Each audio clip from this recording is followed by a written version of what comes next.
Holly Rigsby, author of FitYummyMummy and Busy Mom Fat Loss Expert. Here to talk about how to get slimmer and trimmer thighs. How do you do this? Well, based on the Trouble Spot video series that I've been posting, you already know that you just can't decide where fat's going to come off on certain body parts by doing exercises for those body parts. This is known as spot reduction. It is a myth. So how do you trim your thighs? Well, I can start off by telling you what not to do. Yes, Tyler and I actually went to the Y yesterday and we played basketball. Rainy day, something fun to do, something active instead of sitting at home. On our way out, I was like, I have a great idea because I knew I was going to be making this video today. I wanted to show you what not to do by actually getting on the inner outer thigh machine and showing you, hey, this is not what you do. I had my iPhone ready, the video all set up. I was just waiting for somebody to get off of the machine. So she gets up, wipes it down. I turn around to Tyler. I'm showing him the phone. I'm like reminding him of what to press and what to do, telling him where to stand. Just as I was about to go back to the machine, another woman jumped on. So I'm like, let's just wait a few more minutes.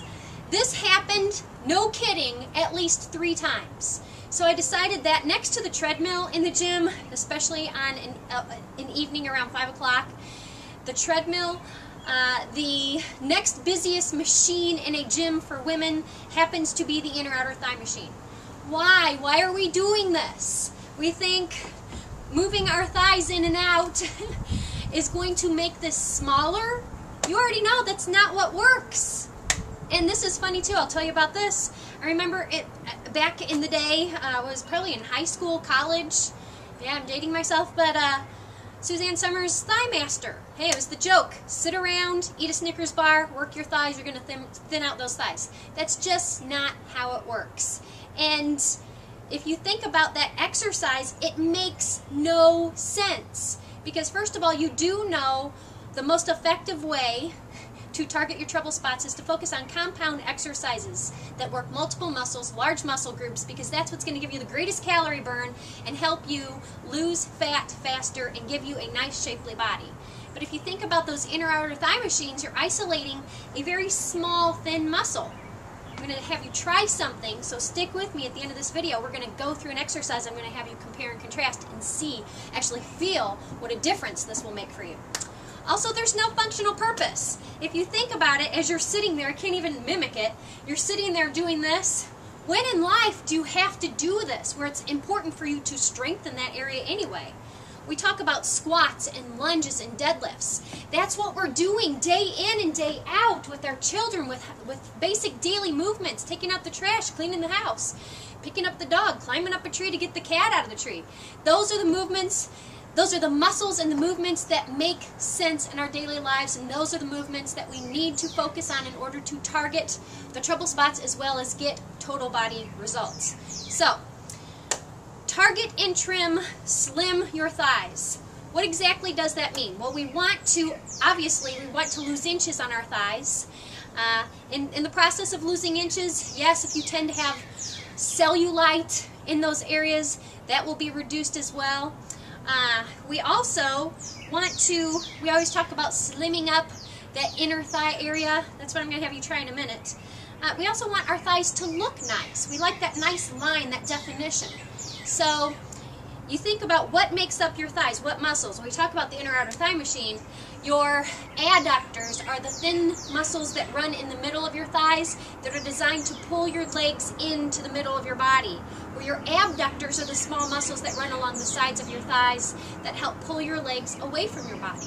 So those are small muscles that, yes, add to your thighs, the look and feel, but also we're missing out on the fact that you have these large muscle groups, your quads, the front of your thighs, and your hamstrings, which in total make up the nice look and feel of your thighs. And we already know that when you activate your glutes, you're also activating your hamstrings and your glutes, your quads, sorry.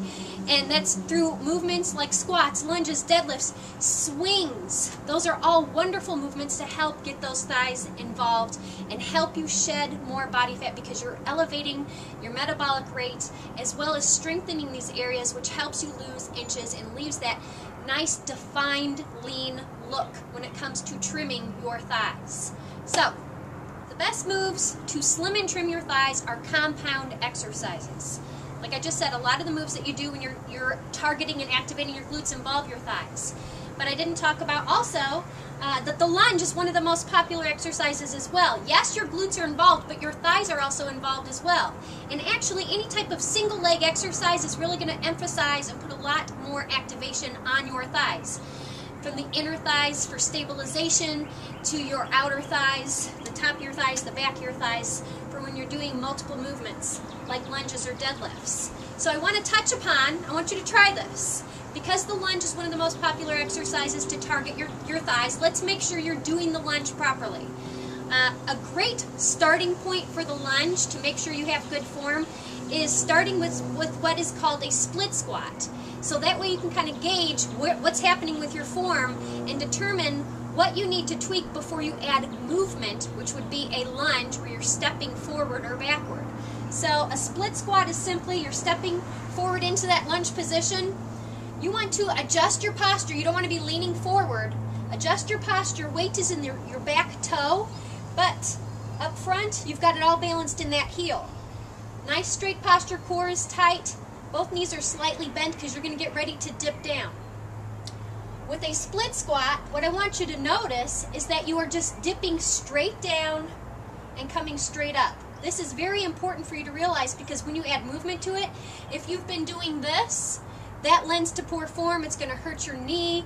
It's going to lead to other issues, and you're not truly targeting your thighs and getting your glutes involved. So just think if there is a string, like you are a puppet. Somebody's dipping you straight down and pushing you straight up. Remember, weight is in that back toe, front heel. That's where it needs to stay. Knee does not extend past your toe.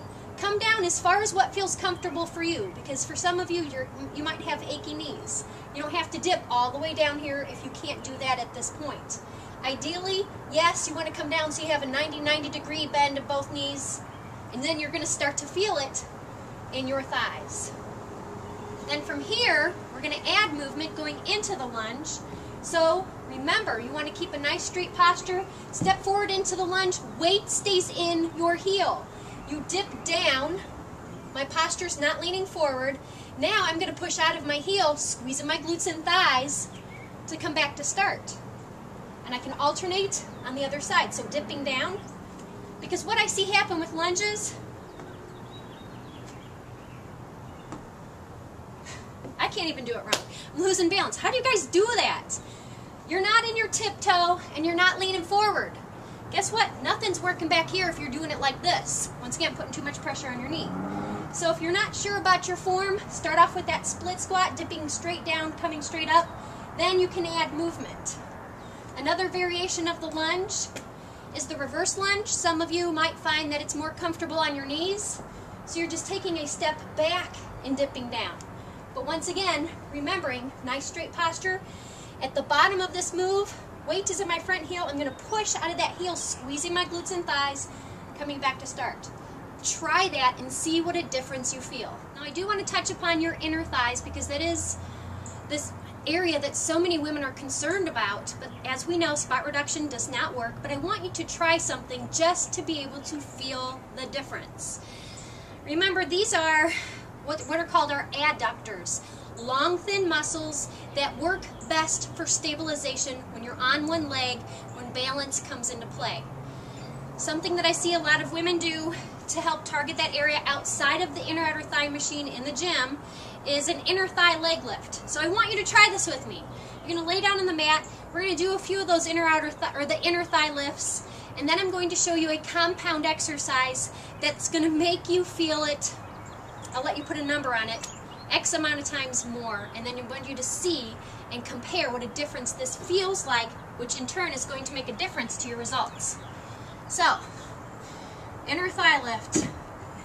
Take a picture. You will not see me do this ever again. Pressing this leg up here for support. You're on your elbow. This foot is flexed, pushing out of my heel. Now, you're lifting up, right? You can do it slow. Some people say do it fast. What everybody will tell you to do is a buttload of repetitions. And we know more is not better, better is better. Heck, some might even say put an ankle weight on there, whatever crap. So while I'm doing this, guess what? Yeah, I can feel that. It sure is not comfortable though. And if you've ever done these, a lot of these, or the inner outer thigh machine, you might feel achy and cannot walk the next day. What's the point of that? Alright, you've done, what, 20 of those? Now, get up. Remember I told you that these long, thin muscles work great for stabilization, so I want balance to come into play. I want to challenge your balance. One of the best ways to do that is what I like to call, well, what is called the Romanian deadlift, one leg Romanian deadlift. Romanian deadlift is a hip hinging motion. I'm just going to do it with 2 legs first. Hinging at the waist, nice soft bend in the knee, leading with your chest, shoulders stay back, back is flat, and then you're going to pull yourself back up to start. We're going to do that on one leg. So balance comes into play, and I want you to notice, not only do you feel it here, you're feeling it all over. Compound exercises are key. It helps to find something to focus on for balance. Once you find your focal point, decide which leg you're going to have grounded. You're hinging at the waist, nice soft bend in your knee. You're going to come down until your back is parallel to the floor. That back leg's going to extend straight out from your back. Right about here, ooh, it's starting to shake, right? Now slowly come back up to start. I want you to do this. Heck, just do it 8 times without falling over. Notice the rate that I'm performing these repetitions. I'm not going fast because the longer you have these muscles under tension, the more they're going to work. Try this. Tell me what a difference you feel. Compound exercises are key. You have to train with purpose in order to target your trouble spots. Whether it's lifting the glutes, trimming the thighs, defining the thighs, flattening the abs. Next up in this trouble spot video series, hey, how about those abs? How do you effectively target your abs? Stay tuned for the next video, all preparing for the launch of FitYummyMummy's newest fat loss resource, the Trouble Spot Solution. Make sure to give these a try and let me know what you think.